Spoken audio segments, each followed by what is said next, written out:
Everybody Hates Rand is a Wheel of Time podcast that will contain spoilers for all 14 books. So if you're anti-spoiler, pause this, read all 14 books, and come back. We'll be here, waiting. Our title is a joke and is meant to be taken as such. In the context of this podcast, everybody refers to us and our cat. You are free to feel however you want about Rand, who is a fictional character. Don't DM us. The world is a mess, Dark One stretching out his hand. The dragon's reborn, the fire's been fanned, but everybody hates Rand. Everybody hates Rand. Everybody hates Rand. I don't have anything fun or I interesting know, to say. I was like, we gotta have a good cold open. What is there to talk about? We haven't had a good cold open in a year, probably. Probably, it's because nothing's happening. Yeah, well, podcast quality has really suffered. I mean, the thing that has definitely most suffered in the last year, without a doubt, is podcast cold open quality. Yeah, where's the podcast people just don't have the fun and interesting anecdotes like we used to. Okay, this is Everybody Hates Rand, your friendly neighborhood Wheel of Time podcast. I'm Sally Goodard. I'm Emily Jusha, and I apologize if I cut out the part where we talked for quite a while about skateboarding anime. Any future references to quote-unquote skateboarding pervert did make sense with that in there, but you'll have to go to the blooper reel to find it, if I cut it out. I should stop referencing whatever we talk about in before the intro. No, I was listening. There's a cutoff point where I can slide it in there and not do because I'll just be like, okay, well, there's enough about, insert nonsensical ad-libs shit we're doing, yeah. And you guys have no idea what we're talking about. Y'all, it's just tough. We just gotta, power through. The issue being I have no brain power with which to power through, but we shall try. Well, it doesn't take a lot of brain power to get through these chapters. They're pretty, transparent for analysis. We read 2 chapters. The first one is called The Crown of Roses, which does not refer to a flower crown, in fact, but to the name of the inn where all the Aes Sedai are staying. Oh, that would be lovely if they just put a little flower crown Someone was wearing a flower crown, on Talmanes. Oh, Talmanes. I love Or Talmanes. Ulver. We'll get to Talmanes later. Poor Talmanes. But this is just one of the quintessential playing catch-up with the Aes Sedai characters chapters. Yeah. None of whom are any of the extremely relevant characters. They're not Egg or Elaine or Nynaeve who get these swaths of points of view. There's just some random point of view, usually just updating us on what the Aes Sedai are doing. Which usually we don't actually need this information. Correct. But Robert Jordan insists on giving it to us anyway. So this one is from the point of view of Marana, who is in charge of the Salidar Embassy, and we're catching up with her and Sayanid and Masuri right after they have left Rand for the first time. They get back to the inn and meet with Varen and Alana, and they all just sort of talk about it and what their plan is going to be. Mm-hmm. The only major points of interest, and I use interest very, what's the word? I don't really mean it's interesting, but it is relevant for future chapters, is the power struggle inherent in this Aes Sedai relationship. According to Marana, she and Varen are equal in the power, and equal in pretty much everything else, except that Varen is probably older than her. Mm-hmm. So, according to the weird Aes Sedai power structure, that means in most other situations, Varen would take precedence and be in charge. Marana is only managing to retain her authority because she is, politically in charge of this embassy. That's what she was sent here to do. Which I'm just like, so when you're sending Aes Sedai on an embassy and you want, like, a good person to be in charge, like a Grey sister who's in charge of diplomacy, then do you choose her, and then do you have to choose a bunch of Aes Sedai who are less powerful than her, just so they're not constantly tripping over themselves? Because that's what it sounds like. Yeah, it feels like so much Aes Sedai brain power, speaking of brain power, is devoted to, like, knowing exactly which notch in the hierarchy you fit into at any given moment. Yeah, and it's, like, boring. Yeah, it's like, what a way to live your life. Yeah. Also, I don't think Varen really cares. Well, Varen will exploit this mercilessly later on, I think, when Marana... here's what's gonna happen, if I recall correctly. Spoiler alert. Two Aes Sedai who were sent to the Ale Waste to find Rand, got there, realized Rand ain't here, turned around, end up in Camelin, bringing the Aes Sedai number up to 13. Rand freaks out, travels everyone in his household to Cairhien, where there are also 13 Aes Sedai, he just doesn't know it. And then the remaining 13 Aes Sedai have, like, a weird, what should we do? And Varen kind of takes the opportunity to do a little coup d'etat. I don't remember any of that, so I'm glad Emily has a brain. I don't know how I remember that. I don't know how I rember some things in It's Wheel because of Time. you're smart. And It's because we've graffitied so many of those books. I'm just... it's permanently etched into my brain. Okay, so my previous comment is rescinded. Varen does care very much. She's just waiting for the opportune moment. Varen's our waiting in the shadows character to take charge. Good for her. I mean, Marana I find annoying. Marana's the same as literally any bland Aes Sedai. Yeah. She's just there. Like, every Aes Sedai that Robert Jordan switches to give us random points of view are exactly the same. Yeah, you could, I mean, they're just different hair colors, basically. Yeah. I just read the first 100 pages of Winter's Heart. Christ. Because that was the prologue in the first chapter, and there was, like, an Aes Sedai point of view at the beginning, and it was exactly the same thing. Like, oh, this is where I fit in the hierarchy, and blah, blah, blah, I can't do what I want. But I'm like, oh my god. Here's what everyone's dresses look like. Yeah, it's like, here's what everybody looks like. Here's where they're all from. I'm going to refer to everybody by, like, that's a, you know, Terrabonner or whatever. Yeah, everyone's nationalities are very important for some reason, because it's their only distinguishing characteristics that Robert Jordan can give them. Aes Sedai points of view are hard. Yeah. Some points of interest on our little tour of boredom through this room filled with Aes Sedai. The Aes Sedai in the embassy for sure know that Min is in love with Rand because she's very transparent about it. Yeah. And they're like, okay, well, we can't trust Min with any information. Great. Everyone is just sort of okay with the fact that Alana bonded Rand against his will. Yeah.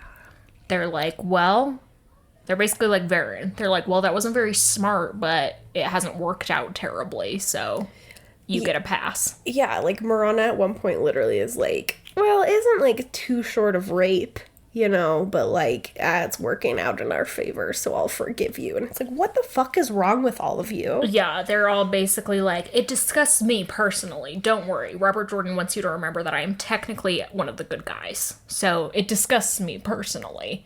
But that won't stop me from exploiting it or not doing anything about it to bring Alana to justice. We're just gonna let it slide. Yep.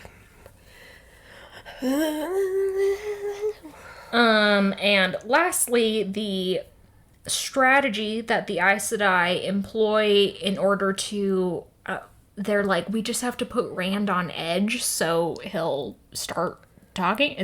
I don't know what the fuck the goal is there. Yeah. They're like, let's make this very powerful man anxious. Yeah, I don't know why every Aes Sedai marches into a situation with Rand and is like, okay, I gotta throw him off his game. Yeah.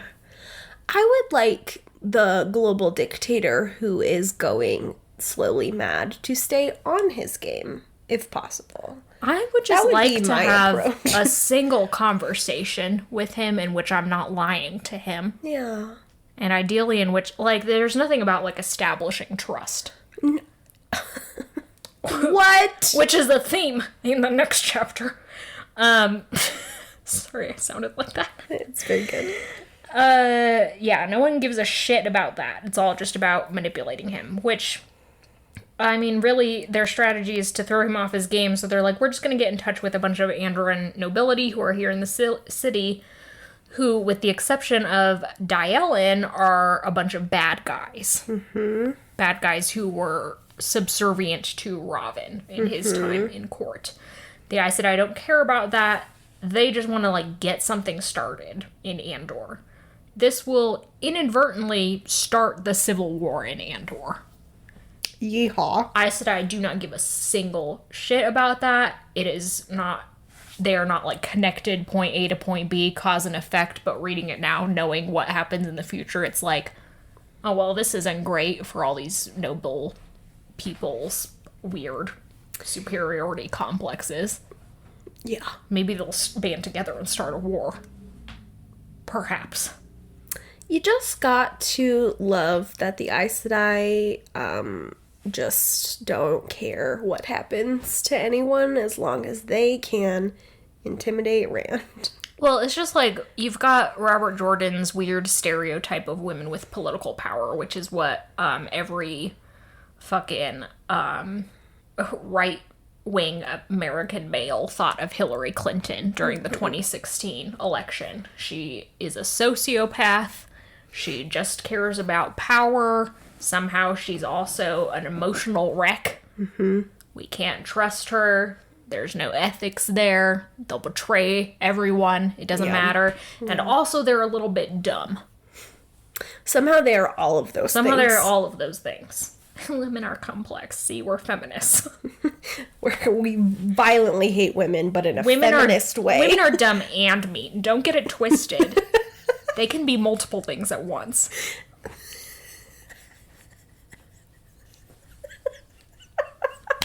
In fact, they can be dumb, mean, and ugly. Oh. We're pushing it. We're pushing the envelope. Ideally, they'll just be dumb and mean, but still sexy, like Lanfear. Yeah. Or at least handsome, like Moghedien. Shut up. Shut up about handsome women. Yeah, Robert Jordan's insistence on being like, she's not beautiful, but she's handsome. And it's like, what? That's nonsensical. You've said that phrase so many times that it doesn't mean anything. I know, it's rendered completely meaningless. It's like you've told a child to say spoon 500 times in a row. Should I do that with Liz on Sunday? Yeah. Okay, is there anything else to touch on in that miserable little sequence? They're drinking blueberry tea, which is just like... that's wild.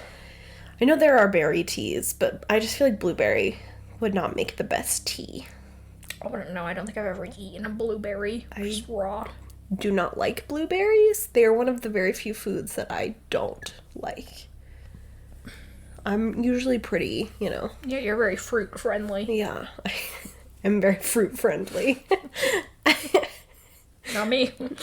No, today I was like making my little like protein balls with like peanut butter and oats to like have a snack for the weekend, and I'm like, Emily and I eat so different. Everything I eat is so fucking weird. It's so healthy.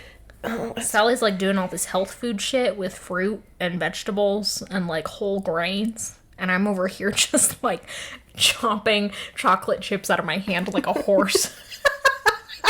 Nibbling oats or sugar from the hand of a girl. It is very good image, but it's because Emily and I have wildly different bodies and metabolisms, and like I can't eat a processed food or I will go into a coma. So well, and like wildly different food backstories. Yeah. My mother is insane about food. Yeah. In not the traditional way that mothers are insane about food. Yeah, Becky was the one hand-feeding you chocolate chips. No, Becky was hiding the chocolate chips so we couldn't have them, and then every time we wanted to make cookies, a permitted use of chocolate chips. She was hiding them for her own as long as we didn't use too many, because Becky likes her chocolate chip cookies without too many chocolate chips. I mean, I support her in this. I mean, yeah, it's a personal preference, but you can't demand the person making the chocolate chips make them with only 2 or 3 chocolate chips. It's odd. Yeah. Was she hiding them just so, like, she could eat them? She was hiding them because we would literally, this is not a joke, get a little quarter cup and fill it with chocolate chips, and we would all line up on the hardwood edge of the kitchen floor before it turns into carpet in our living room, because it used to be carpeted. because we weren't allowed to eat in the living room until we were 16. What? So we'd have the fucking television on, all four of us lined up eating our chocolate chips.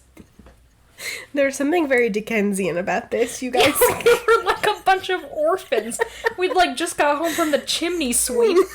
You are allowed this 1/4 cup Please, of sir, joy. might I have some sugar? Please. Yeah, Emily's mom is wacky when it comes to snackies. Oh, my dad is too. Yeah, that's true. Let's not forget Vacation Chris. Vacation his alter Chris. ego. Vacation Chris, who even comes out a little bit when he gets home from work. Yeah. He's like, does anyone want to go get donuts? Cookies? You're like, Chris, it's 5:30. No, you're like, it's 9 p.m., Chris. Take your Benadryl, Grandpa. Okay. Okay. Sidebar, Jushaw family sidebar, as usual. It is so sad. Did you guys stand in, like, high order? Probably. Descending order. His little Adam at the end. His little cup of chocolate. Adam, like 4 years old, eating chocolate chips. Oh my gosh. The Jushaw family is so funny. I can't believe I so often forget that we used to just sit on that very edge of the That's hardwood floor. insane. It is very funny to me that 16 was the age you were allowed to eat in the living room. Yeah, I don't know why. That feels very arbitrary to me. Also, most 16-year-olds I've known, and I've been a 16-year-old, are equally, if not more gross than other ages. Well, it's just like, I don't know if she thought like, okay, well, they've aged out of their usefulness as chimney sweeps because they're now too big to fit in chimneys. But their hands have grown to be dexterous enough to handle eating food without spilling it, and it's like, that's not true. Yeah, I still drop food all the time. Yeah, and I'm a full-grown didn't woman. really change between the ages of 10 and 16, you know? Oh, Becky. I don't get Your what that dystopian rule chocolate chip was. hiding. Okay. Okay. I have to stop talking about this unless it's in therapy. Next chapter is fucking called The Color of Trust, which always makes me think of that Disney movie about the South African white girl who goes to live with a black family in America, called The Color of Friendship. Good lord. Whoever was making Disney Channel original movies needed. They've changed a lot. At least it was about important issues like racism. That's true. Now it's just like pop stars who are in hiding. Like Hannah Montana? Yeah. I don't know if I ever saw The Color of Friendship. Disney Channel I original don't movies. remember like watching it all the way through. I just remember trailers, really. This is a list of Disney Channel original movies that I remember. Okay. The 13th Year. Yeah, boy turns into a mermaid. I started to say mermaid, but then remembered he gets offended by that, so I changed it. It's like in Zoolander. Merman, Dad. Man, Dad. Okay. Luck of the Irish. Classic boy About turns into a leprechauns. leprechaun.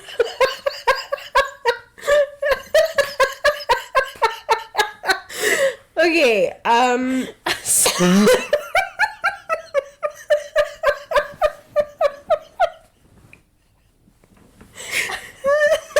my god. Some Disney writer has some weird ass fetish about people turning into leprechauns and merpeople. other ones I remember. Wendy Wu, Homecoming Warrior. Girl does I guess. Cowbells with Ali and AJ Michalka, where they work on like a dairy farm. Yeah, aren't they rich girls and they Yeah. work in a dairy farm? Okay. I don't remember what it was called, but it's like one girl had like an imaginary alter ego. Oh, and she's a little writer. Yeah. I don't remember what that one Yeah. was called either. It's gonna come to me in the middle of this Yeah. podcast. Stuck in the Suburbs. I don't really remember what that one was about, but I do remember the title. Yeah. I guess High School Musical qualifies. Sure, yeah. And 2 and 3, so. And High School Musical 2 and 3. Wasn't there one about like a sci-fi girl on a spaceship? Xenon. Oh yeah, Xenon. Yeah. Oh, Smart House. Smart House. Now that one was, that was basically a Ray Bradbury short story right Yeah. there. Horrifying. Halloween Town. Halloween Town. Which I didn't even watch, but now every fucking October I'm forced to relive them with my group of friends. Yeah, Halloween Town. Because Aaron's in one of them or whatever. Was My Mom's on a Date with a Vampire or whatever, was that a Disney Channel original Yeah, I one? didn't want to say so. Or just like in that era? Okay, those are generally the Disney The Channel. Phantom of the Megaplex. It was just the Phantom of the Opera, but it was a Megaplex. I did not see that one. I just remembered it. Boy, we're really plumbing the depths of childhood. Pretty soon I'm going to be recapping full episodes of Trading Spaces. That's a good Also one. what I did in my childhood. Okay, for fuck's sake. Oh, the Even Stevens movie was another one. Oh yeah, I think about that movie on a daily It basis, was practically. like a life-changing experience and Yeah, well- absurdist art. Even Stevens, it was a classic show. Okay, The Color of Trust. We open on Matt Cathon, still in Salidar, still sweaty. Matt's in Salidar. He spends, I think, like 2.5 full days there. He, like, wakes up on that first full day, and he cannot get anyone to talk to him. Tom and Julian have completely disappeared. He can't find Elaine or Avienda, not that he really wants to.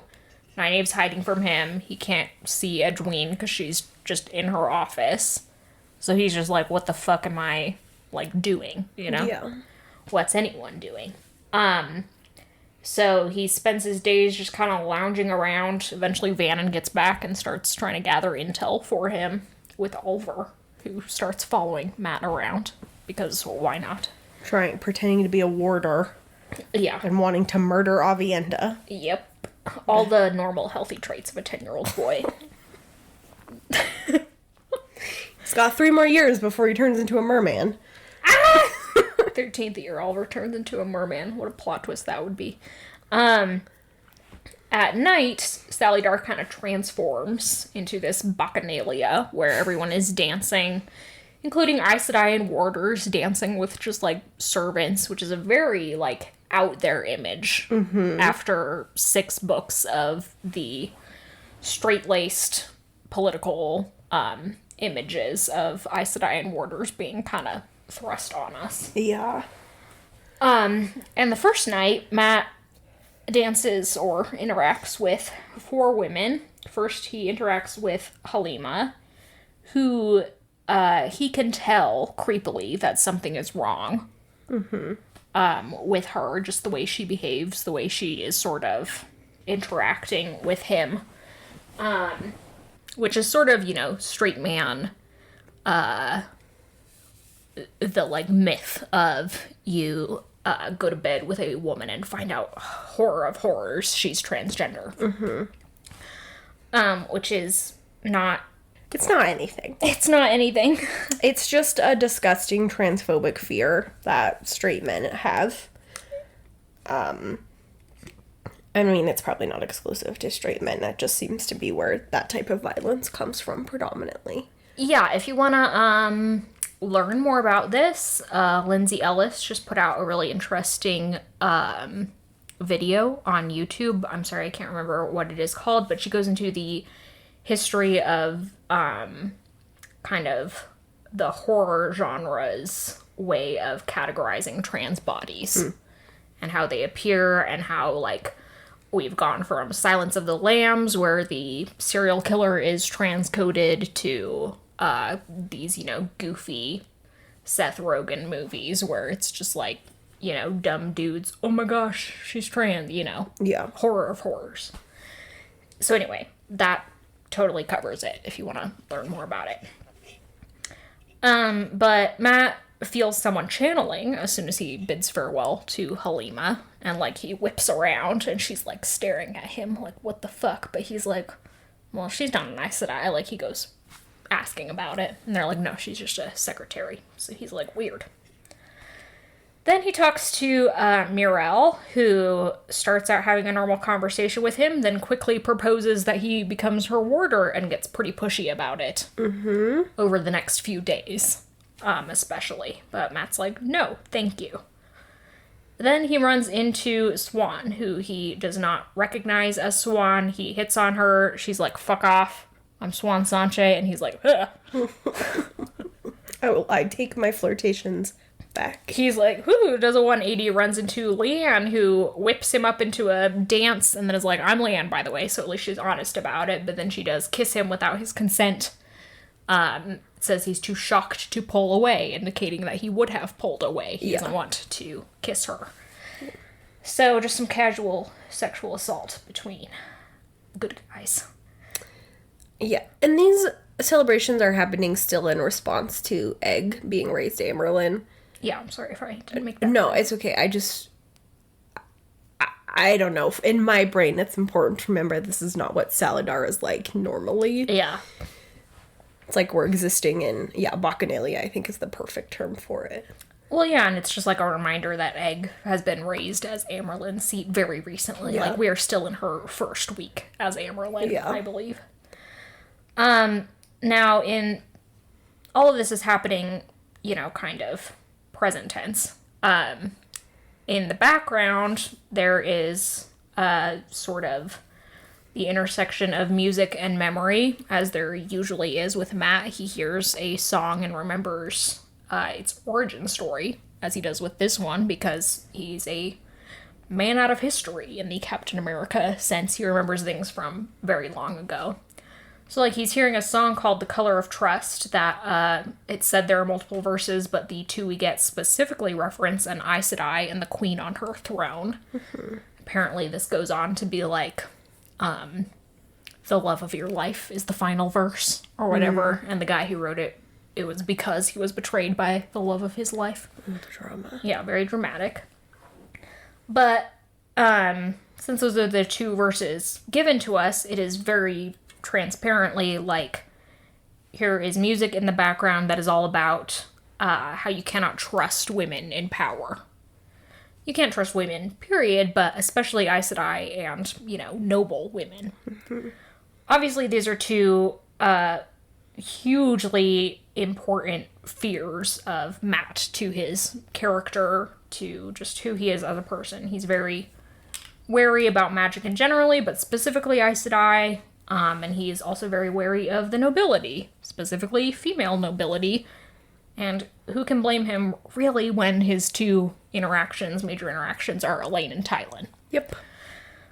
So, it's a little complicated because, again, if we're writing this in a vacuum, Matt is completely justified in his distrust of these types of people, and it is actually, very grim in its foreshadowing of what is going to happen to Matt in Ebu Dar, where he is betrayed by literally every woman around him. Mm-hmm. Most of whom are Aes Sedai, but then Tylan, who is a queen. Yep. But this is part of a bigger text, where Robert Jordan has just written a chapter all about how Aes Sedai can't be trusted to do the right thing. So, sort of the overall message that we're receiving is the same one that Matt is getting, which is that you can't trust women. Mm-hmm. Women will never act in your best interests. And it's like, yes, again, for Matt, historically, that has been the case. But it's obviously not true generally. Yeah. And it's troubling, I guess, to me, because Matt never gets to resolve this in any way. It's not like Beyond Brigitte, who is sort of on the far end of the spectrum of femininity because she is so male-coded. Mm-hmm. And is Matt's, like, bro, for lack of a better word. Matt doesn't ever have a relationship with a woman where he fully trusts that woman. Yeah. Whereas, Rand and Perrin, at least in their romantic relationships, have trust with their partners, not trust in everything. It's upsetting how much jealousy there is with Perrin and Fael, etc., etc. But generally, these are people who trust each other to act in each other's interests. Mm-hmm. Matt doesn't even have that with Tuon. By the end of the series, he doesn't even really trust that she won't try and have him assassinated. So, like... Great. That's just a really disturbing place to leave a character, but because Matt's our comedic character, and because you can't trust women is sort of one of the subtextual themes here, we're just sort of left there. Yeah, and the fact that Matt is sort of left there as opposed to resolving it just, I think, points towards a larger, like, that was part of Robert Jordan's project. Like, he had a stake in the women not being trusted. Yeah. As opposed to, like, Matt going through, you know, a journey of unlearning his misogyny. But he is repeatedly victimized. Like, I like this chapter because it is such a good distillation of Matt's paranoia around people, particularly women. And it is foreshadowing, and it's creepy, and again, in a vacuum, it's very just, like, good and off-putting, and it puts a weird taste in your mouth that suddenly, a book from now, when Matt has a building falling on top of him, you're like, oh, that's what this feeling is. Yeah. But it also just puts a bad taste in your mouth because it's sad.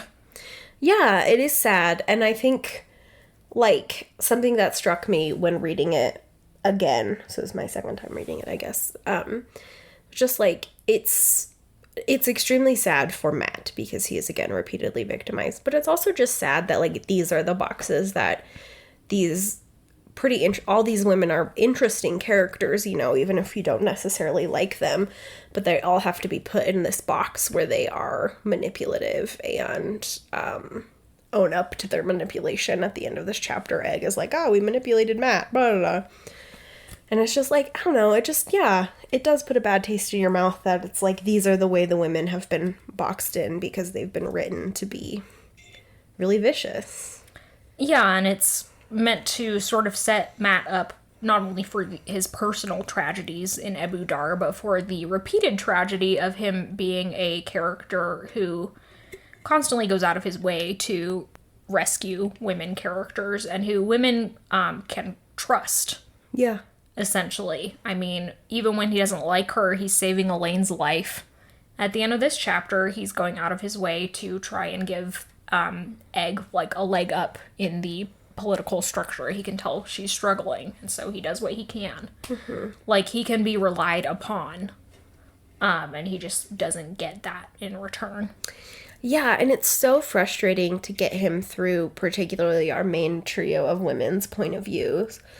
Elaine, Edwina, and Nynaeve, they're just constantly like, Matt is such a scoundrel, he can't be trusted, we have to keep him out of trouble, etc., etc., and it's just like, it's really grating. Yeah. But and it comes back to Swan Sanche references it again. She says, the last time I saw you, I asked if you'd pull people out of a fire, which is sort of one of Matt's themes, his heroism. Yeah. But it is sort of also referencing the fact that Matt, for all of his tendencies as a fool archetype and as a trickster archetype, can ultimately be relied upon to do the heroic thing and to act in other people's best interests. And that's sort of the distillation of Matt's character, and the reason why at the end of this series I'm so disappointed in where it leaves him in particular. End of thesis. Yeah. That said, so we get a couple of days of that before finally Egg pulls Matt into her office and is like, okay, here are your options. You either go to Abu Dar with Elaine and Nynaeve, or you fuck off. And he's like, okay, well, that isn't a choice. And she's like, yeah. And he's like, great. Thanks. He should have fucked off. That would have been so good. It would have been really funny. Just he was like, okay, bye. Move. He was like, all right, see ya. Taking the band back to Ilion or whatever the fuck. Tell Rand to get his fucking girlfriend himself. Yeah. I mean, Rand would kill him. Which, you know, again, that adds to the fact that it's not a choice. Omnipresent threat is hanging over him. And of course, Matt's own character values. Yeah. But Matt's like, great, fine, guess we're going to Abu Dar. He thinks it'll be a quick trip. Including because he thinks that they can travel directly to Abu Dar. But Elaine is like, no, I'm not traveling. You know, we're going 6 days out of the way, which seems a little ridiculous. I could see maybe like one day. Yeah, one day. She's like, I don't want to cut some farmer's sheep in half or whatever. And I'm like, in the interest of travel, I mean, first of all, what's the likelihood that you're going to cut some farm animal in half? Also, bitch, you don't care. Also, yeah, you have money. You're rich. You're a rich bitch. Yeah, I fully don't believe she cares about the farm. Yeah, I think the reason that they take a while is because they want to try and get Matt's medallion or some shit. It doesn't make any sense. Not that anything does with these characters. But the day of, Matt gathers himself, the few people he's taking with him, which includes Vannon, Oliver, because he thinks a city will be safer than leaving Oliver with his army. And I mean... Yeah, that's an impossible choice. Yeah, he can't possibly know that there's about to be a Shanshan invasion. Yeah, also, just what do you do with your 10-year-old boy when you are... Stuck with a 10-year-old boy. In these types of situations, so... I also probably would think the city is safer than traveling with an army. Yeah, like, at least there's more people. At least you might be able to get, like, a child care worker to help watch him. Here's Oliver's nanny. Yeah, which essentially they get in Abu Dar, some, like, random maid or whoever. Yeah. He takes Nalishan, because Nalishan has been to Abu Dar before, including Nalishan's serving guy and Talmanes' serving guy, because whatever weird shit is going on there. And then he says a dozen cavalry guys who were pretty good at, you know, breaking up fist fights when they were stationed in that random town, which, from what he's heard, is what is needed in Abu Dar. So it's a pretty sensible little group of guys. Yeah. He's leaving Talmanes in charge. Also sensibly, he's like, Talmanes, I want you to just follow the Aes Sedai. He doesn't even know the Aes Sedai are going to be leaving yet. So, like, literally as soon as Matt and the rest of them are gone, Egg's like, okay, we're moving out. And Talmanes is like, what the? Well, great. So are we. I guess so are we. Yeah. Just to keep things interesting, which plays right into Egg's plan. Of course. Although I do love the chilling moment where, she, like, looks and Talmanes is getting on his horse or whatever and looks back at her and she's like, he's dangerous.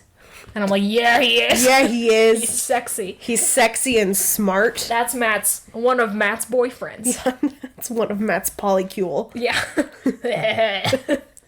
The smartest one, including Matt himself. Arguably the smartest. He's the one with the most brain cells. Ugh, Talmanes is so good. Talmanes is so good, and I love in the next, like, the one good scene in the next book is when he fucking calls Egg on her bullshit. Yeah. He's like, I know we're doing this to benefit you. Yeah. So bye, we're going to Murundi to be mercenaries. Yeah, and she's like, I think that's in Path of Daggers, actually. Oh, yeah, sorry. Not in, it's okay. It all blurs together, but yeah, she's like, maybe don't go be mercenaries, and he's like, maybe suck my dick. Maybe fuck off. Where's Matt? And she's like, I don't know, and he's like, great. You're lying. Then I don't know where I am either. Not in your sight. Bye. Goodbye. I don't know where I am either. I love him. It's such a good scene, too, when she's trying to, like, pull some shit on all the Andoran nobles, and she looks across the courtyard. And Talmanes is just there, haunting. Such a good scene. He's basically just like a ghost you see out of the corner of your eye. Talmanes haunting everyone. Tiny Frenchman. Short. Always like a coiled whip, they tell us. Yeah, which is just sexy. I know. Sexy. It's something about the short military men in this series. I know, that's my type. Not military specifically, at least not like fantasy military. Yeah, maybe I can get behind. Strategy. I love short.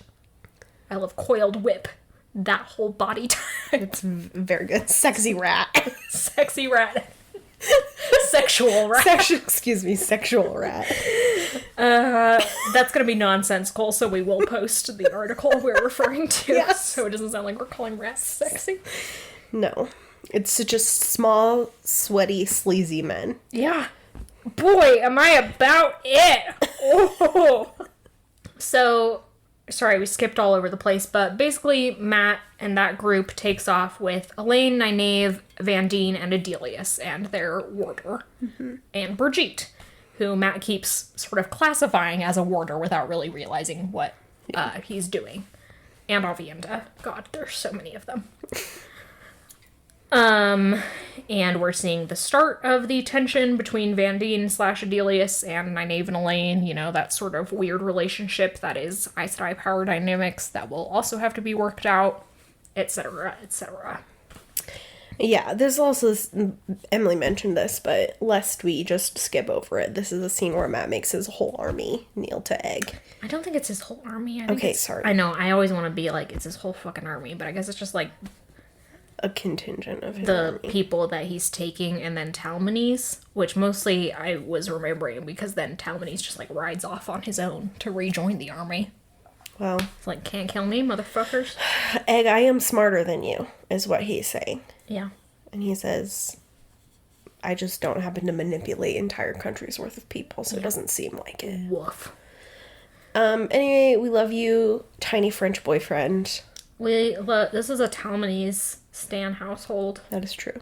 I love Nalshon, love Darren, I love Vannon. I'm gonna cry when Nalashon dies in the next book. Man, like, every reread, I'm like, damn, Nalashon was a real one. I know. Like, when he died, when I first read it, I'll be like, I don't even remember really which one he is. Who the fuck is he? But now I'm like, that's one of Matt's polycule. Yeah, and I'm like, I love him. He is hilarious and weird. He's so good, just like all of them. Lovely, yeah. And it's like, Matt's homie just died. And Elaine's like, I hate you. It's like, could you have a heart? Boy, yeah. Guys, Crown of Swords is gonna be real emotional for us. Yeah. Let's hold a funeral for Nalshon. I will. You can play Enya. Do a Viking funeral. As if Enya hasn't been featured enough on this show. Or we can play what is it that they do in the Umbrella Academy season 2? They do Hello by Adele. In like some Swedish cover. It's very funny. And when I realized that was what was playing. Yeah. This might have been the most depressing episode of EHR to date. We're just maybe not in the best headspace Not including today. the part where we recapped every Disney Channel original movie that we could remember. And it makes me upset because I know there are so many more Disney Channel original movies. Oh no, I could totally go on, but that segment is untenable. It is very funny to me that I said both 13 Year and Look of the Irish knew exactly what I was talking about. Yeah, because those were whack. A kid turns into a merman. As a metaphor for puberty, I'm pretty sure. Yeah. But, like... It's nuts. It's whack. Okay. Thanks, everyone, for listening. Thank you to Glenna McKenzie for our theme song. Thanks to our patrons on Patreon. If you would like, there is a new installment of our Hour or Less series where Sally tells us about the Ballad of Mulan, an ancient Chinese text. Not the Disney Channel. Not the Disney Channel original movie Mulan. Yeah, not the Disney movie. Amongst other things, Sally's Path of Daggers blog, which I have not read, but only because I'm waiting till you're done, then I can read them all in one fell swoop. Oh. Because your titles crack me up every time I post something on Patreon. And I'm like, it's just gonna be comedy hour for me. All of my Path of Daggers vlogs are scheduled, so you could technically go in and read all of the scheduled posts. I just, need a time. That should have been what I did while I was sick with the vaccine shot. They're not very good. But I'll love them anyway. The titles are pretty funny, if I may say so myself. Yeah, but that's happening. I think there's about 3 or 4 more weeks of Path of Daggers in the schedule before we get into Winter's Heart, and ooh, boy howdy. Mazrim Tim has not been shot in the head yet in Winter's Heart, and so what's the point? You know, Wheel of Time would be a much shorter book if Narishma had a gun. Ooh! I was wondering who you would suggest, and I think that is the perfect character to give a gun to. He would fucking take care of business. Yeah. Him and Talmanes. Yeah. Ooh. There are 2 guns in Wheel Worlds. I was just talking to Devin about how I love the trope of just, gun beats magic. Yeah. Every time. Boom. So good. Yeah, Narishma and Talmanes both have guns. It'd be a great series. Mazrim Tem, dead. Logain, dead. Rand? Dead. Talmanes is like, I'll save the world my fucking self. This dude sucks. Yeah, he's like, I'm way more efficient. Matt's like, I agree, babe. Take him out. Go for it. Okay. God, I wish someone would shoot Mazrim Tem in the head. I really don't like it. Relatable content. Do you have a sign off? I don't. This episode's been tragic enough. You're right, yeah. Oh, I have a sign off. Last night I went to sit down on a stool to eat my dinner and I missed. Oh no! Babe, no! I was reading something on my phone. I wasn't looking and I just sat down on the ground. It was so funny. Our bar stools are very tall. You dropped 3 feet. It's because I don't want to explain the mechanics of it because it's too humiliating, but it was very funny. Ugh. Okay, everyone, thanks for listening. Bye. Have a great week. Bye.